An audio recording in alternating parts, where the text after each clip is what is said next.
It's my news wrap.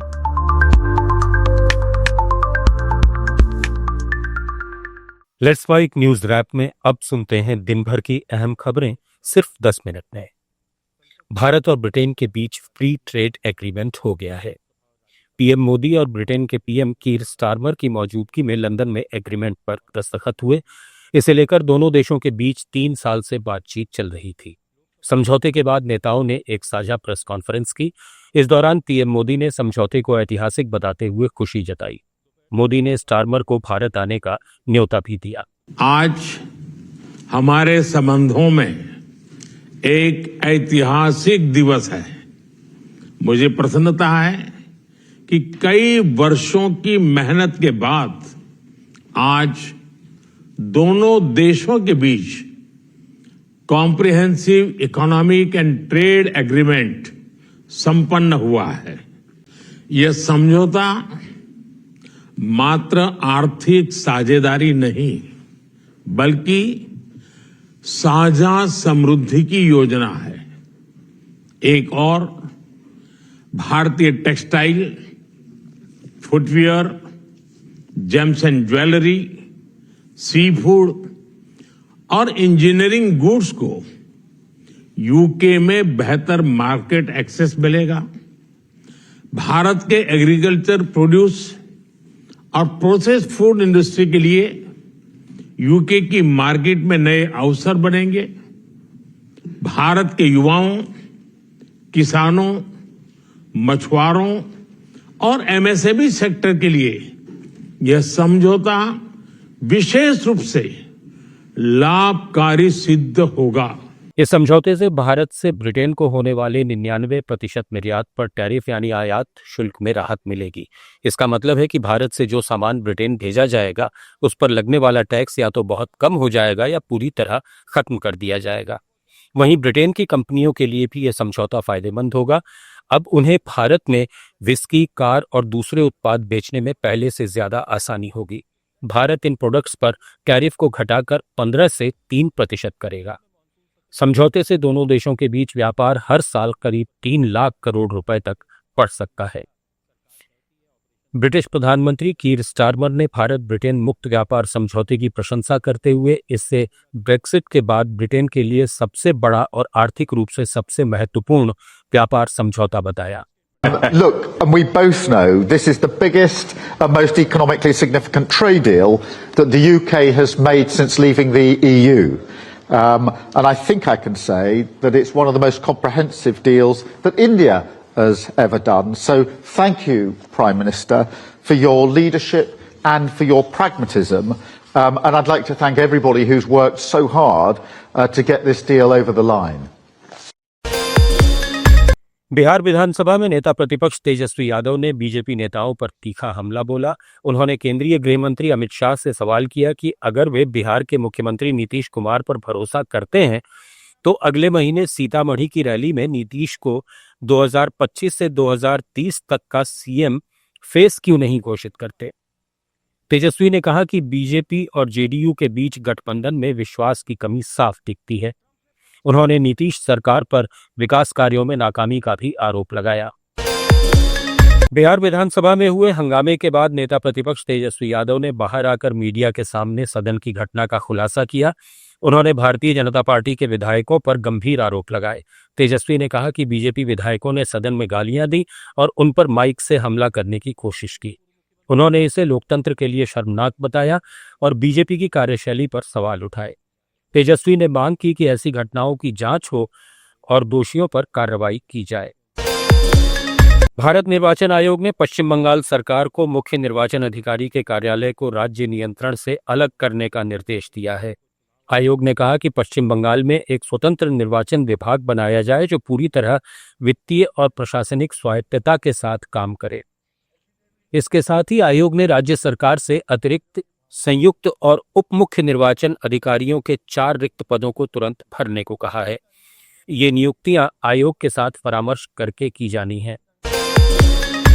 Telangana के मुख्यमंत्री रेवंत रेड्डी ने नई दिल्ली में कांग्रेस अध्यक्ष मल्लिकार्जुन खड़गे और पूर्व अध्यक्ष राहुल गांधी से मुलाकात की। इस बैठक में उन्होंने तेलंगाना में 42% ओबीसी आरक्षण मॉडल की जानकारी दी। खड़गे ने कहा कि ओबीसी समुदाय की शीर्ष संस्थानों में भागीदारी कम है। बैठक में सामाजिक न्याय, समानता और एससी, एसटी, ओबीसी समुदायों के सशक्तिकरण पर जोर दिया गया। रेड्डी ने कहा कि तेलंगाना में इस मॉडल से सामाजिक न्याय की लड़ाई को गति मिलेगी। सुप्रीम कोर्ट ने 2006 के मुंबई सीरियल ट्रेन ब्लास्ट मामले में बॉम्बे हाईकोर्ट के फैसले पर रोक लगा दी है। हाईकोर्ट ने 21 जुलाई को सभी 12 आरोपियों को बरी कर दिया था।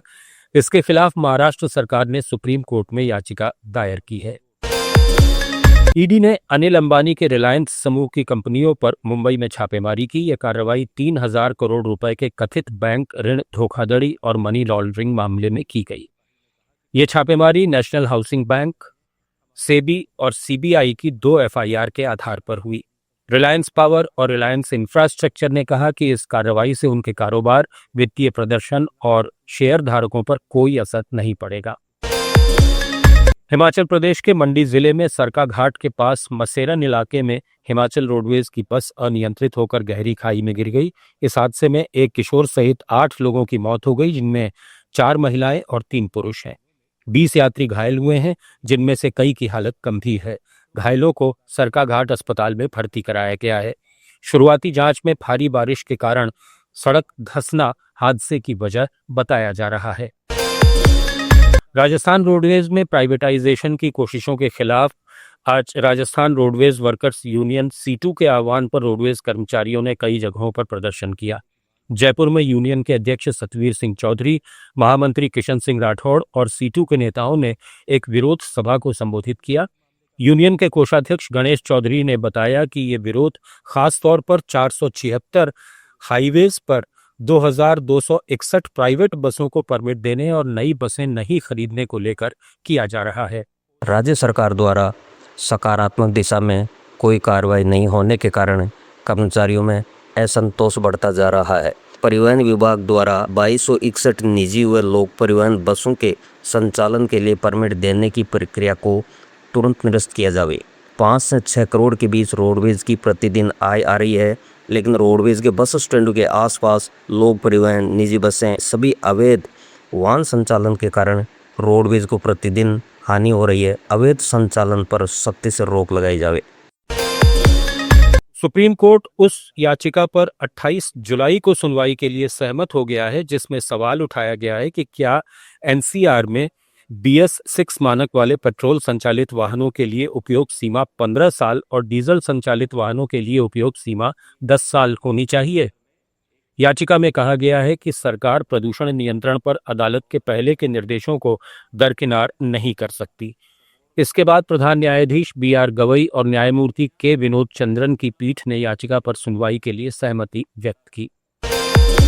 राजस्थान सरकार ने खनिज पदार्थों पर वसूल किए जाने वाले रॉयल्टी शुल्क को बढ़ा दिया है। सरकार के इस फैसले से अब प्रदेश में बजरी, पत्थर और मार्बल समेत कुल 24 खनिजों पर रॉयल्टी बढ़ गई है।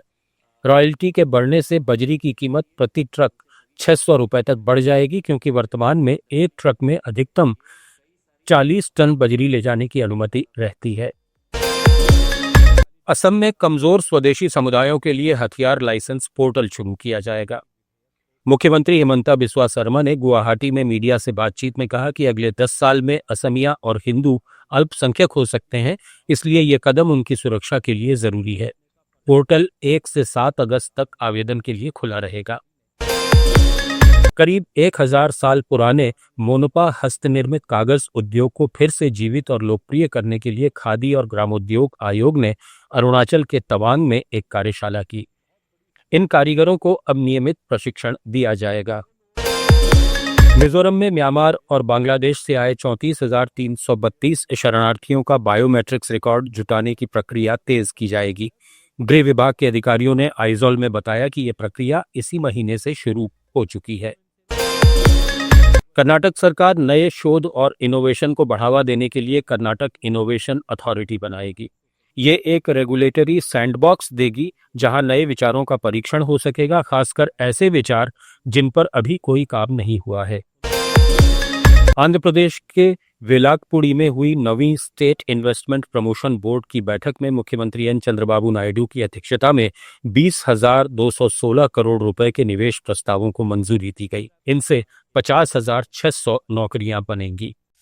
आप सुन रहे थे let's mic more than radio. Follow कीजिए हमें हमारे सोशल मीडिया प्लेटफॉर्म्स पर।